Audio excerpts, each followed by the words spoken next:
সকল ছেলেমেয়েদের আন্তরিক শুভেচ্ছা ও অভিনন্দন জানিয়ে আজকে বাংলা দিবস ক্লাস শুরু করছি। আমি অবদানমূলক বাগনান ধামপুর মাধ্যমিক বিদ্যালয় সহকারী শিক্ষক। আজকের আলোচ্য বিষয় ধাতু। এখন ধাতু কি? ধাতু হচ্ছে ক্রিয়ার মূলকে ধাতু বলা হয়। কাকে? ক্রিয়ার মূলকে। ক্রিয়া কি? কোন কাজ, বাক্যের ভিতরে যে কাজটা থাকে, কিছু করা হয়। আমি বল খেলি, এই যে খেলাটা, খেলা করি, বই পড়ি, এই যে পড়া, এটা হচ্ছে ক্রিয়া। আর এর যে মূল অংশ, এটাকে ধাতু বলা হয়। যেমন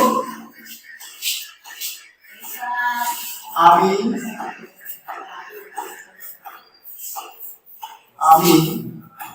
বই পড়ি, বই ই যুক্ত ই, এই পড়টা আছে মূল ধাতু, আর এরপর ই যুক্ত হয়ে পড়ি হয়েছে। তাহলে আমরা কি জানতে পারি যে আমি বই পড়ি এর সঙ্গে কি হলো?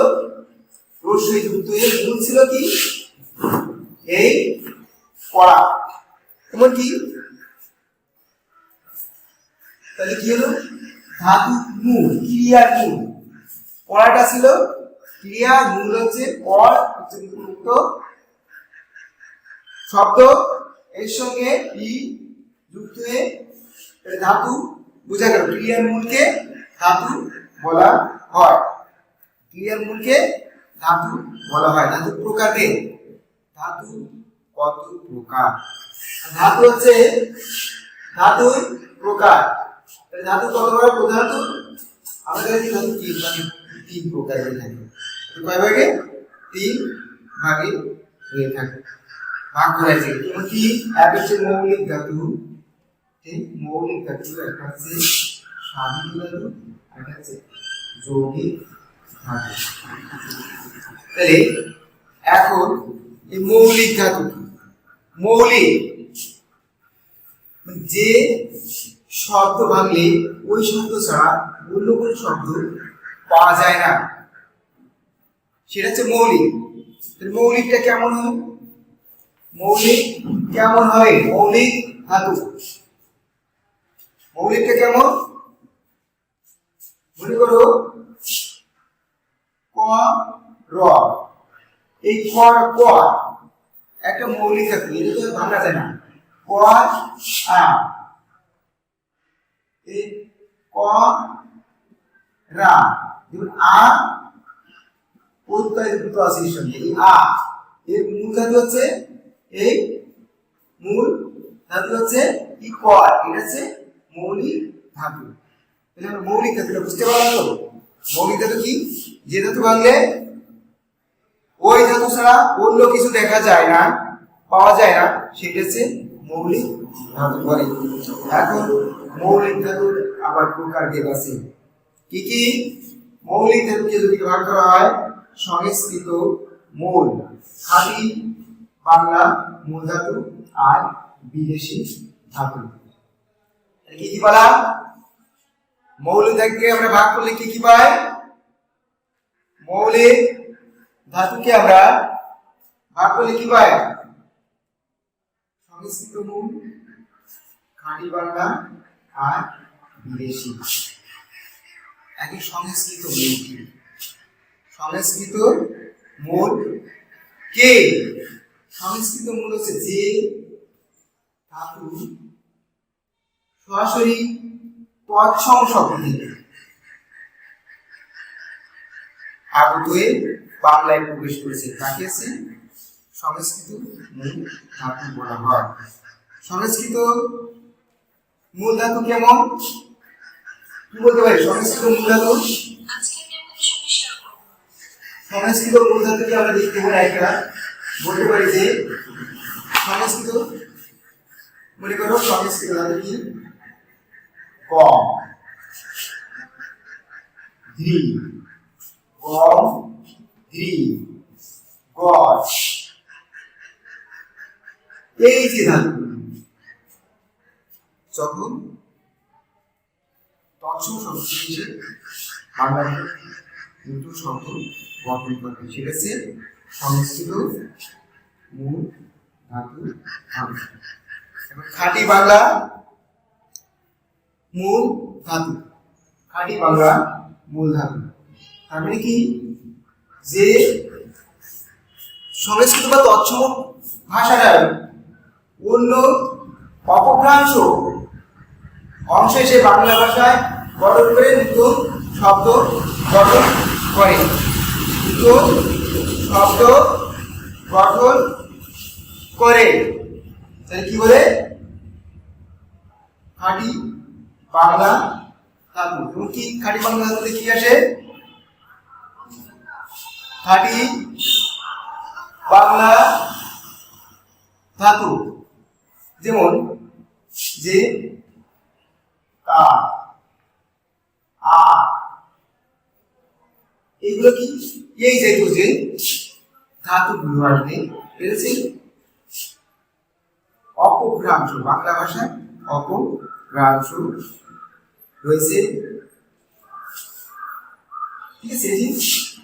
নাস, এগুলো হচ্ছে খাঁটি বাংলা ধাতু।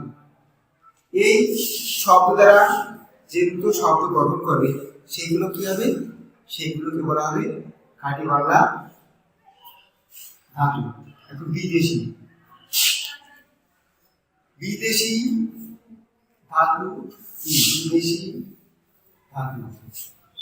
তাহলে কি আসছে, আরবি ফার্সি ছাড়া অন্যান্য, আরবি ফার্সি ছাড়া অন্যান্য কিছু ধাতু থেকে যে বাংলায় এসে শব্দ গঠন করেছে, যেমন ভিখারি, ভিক্ষা, ভিক্ষা,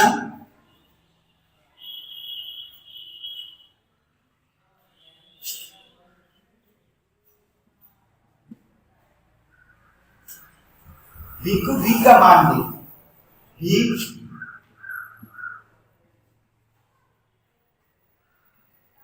ভিক্ষা মানবে।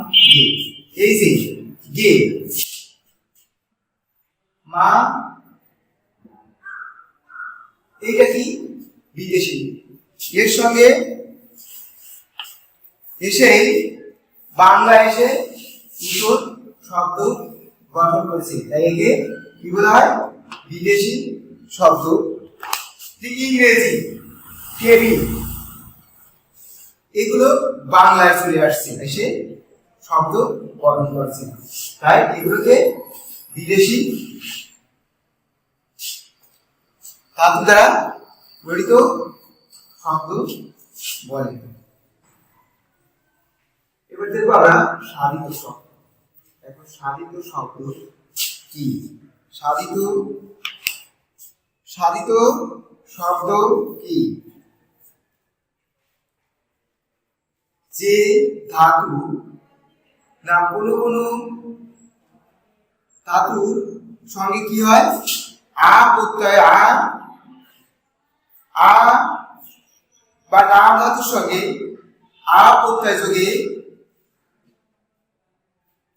যে ধাতু গঠিত হয় তাকে সাধিত ধাতু বলে। নাম ধাতুর সাথে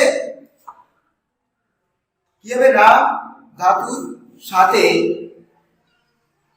গঠিত যুক্ত হয়ে আ প্রত্যয় যোগে নাম ধাতুর সাথে গঠিত হয়ে হয়, তাকে হচ্ছে সাধিত ধাতু বলে। দেখা,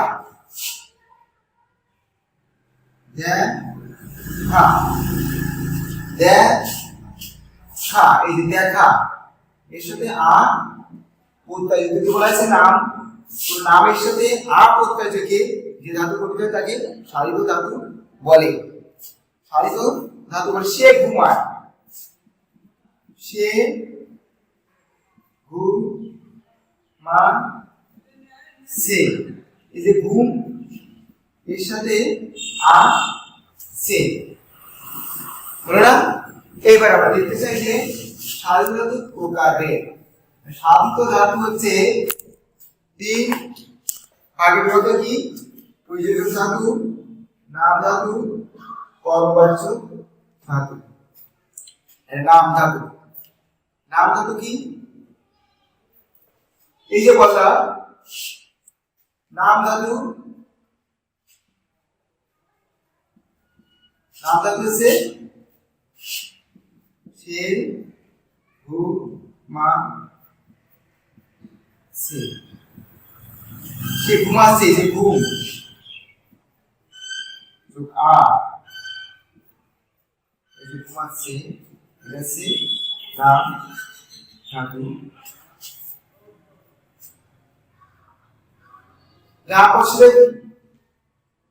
যে পদে যুক্ত হয়ে তো শব্দ গঠন করে তাকে হচ্ছে নাম ধাতু, প্রয়োজক। এরপরে আসছে কি? প্রয়োজক ধাতু। এত প্রয়োজক ধাতুটা কি? মৌলিক ধাতুর পরে আ প্রত্যয়, মৌলিক ধাতুর পরে আ প্রত্যয় যুক্ত হয়ে বা সংযুক্ত হয়ে যে নতুন ধাতু গঠন করে। মৌলিক ধাতুর পরে আ প্রত্যয় হয়ে যে নতুন ধাতু গঠন করে তাকে প্রয়োজক ধাতু বলে।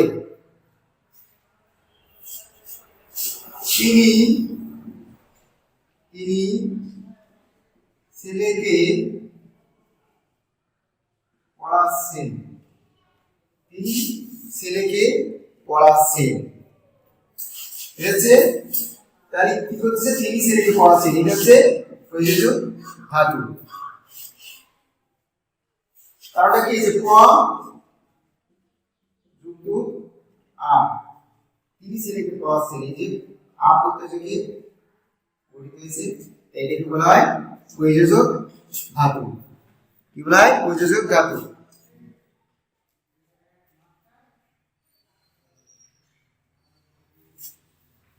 তারপরে কি? কর্মবাচ্য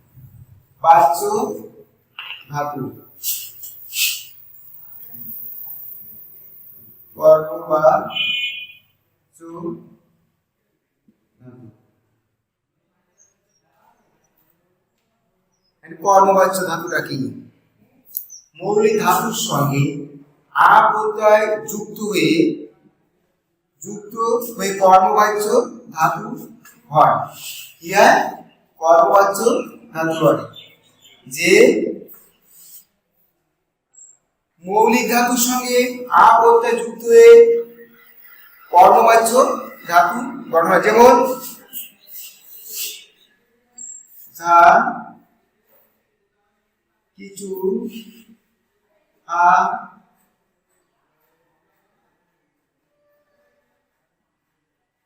হারায়, গিন্নি বলে,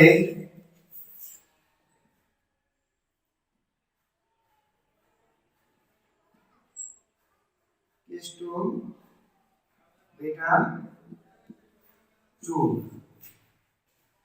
যা কিছু হারায়, কার দোষ হয়?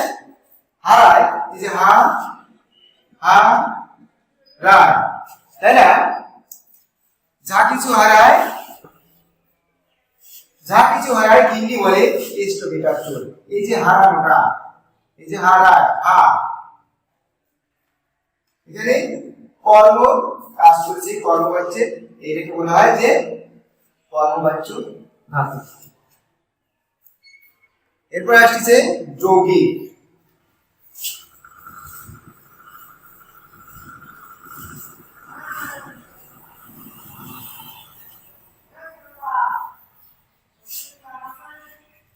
যৌগিক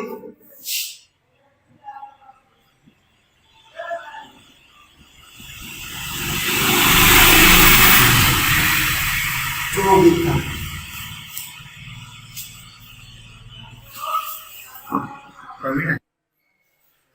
যৌগিক ধাতু হচ্ছে কি?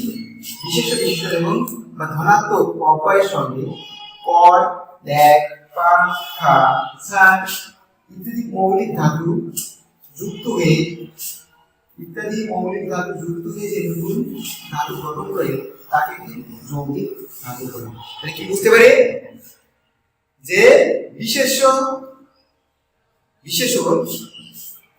ধনাত্মক অপর সঙ্গে পর দেখা খাসা ইত্যাদি যে মৌলিক ধাতুর সঙ্গে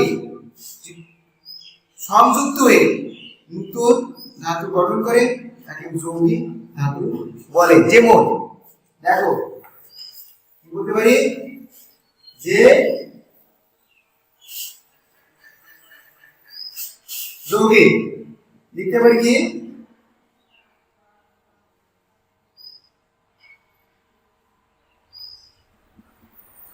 ইনের সঙ্গে 5 যোগ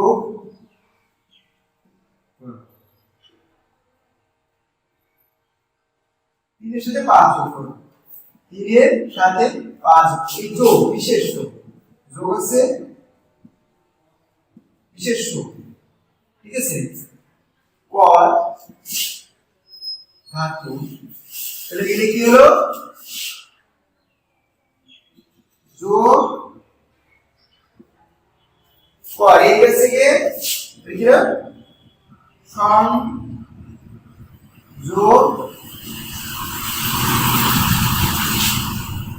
ধাতু বা যৌগিক ধাতু। সংযোগ ধাতু তাহলে কি বিশেষ্য হচ্ছে আমরা বলেছি যে বিশেষ্য এবং বিশেষণ মিলে তাহলে কি 3 এর সঙ্গে 5 যোগ করো, বুঝা যায়? 3 এর সঙ্গে 5 যোগ করো, 3 এর সঙ্গে 5 যোগ করো, এই যে সংযোগ অব্যয়, 3 এর সঙ্গে 5 যোগ করো সংযোগ অব্যয় দ্বারা একটা নতুন ধাতু গঠন করা হলো এবং সেখানে দেখো বিশেষ্য থাকলো এবং ধাতু থাকলো, এটা নতুন এই যোগ করো একটা সংযোগ ধাতু গঠিত হলো। আমরা ধাতু সম্পর্কে ধাতু প্রকারে এই সব কিছু জানতে পারলাম। এখন আমরা বাড়ির কাজ জেনে নেব।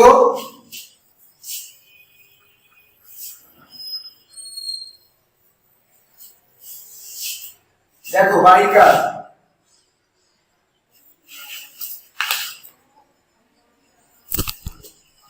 এই আমার ক্যামেরাটা নিয়ে গেছে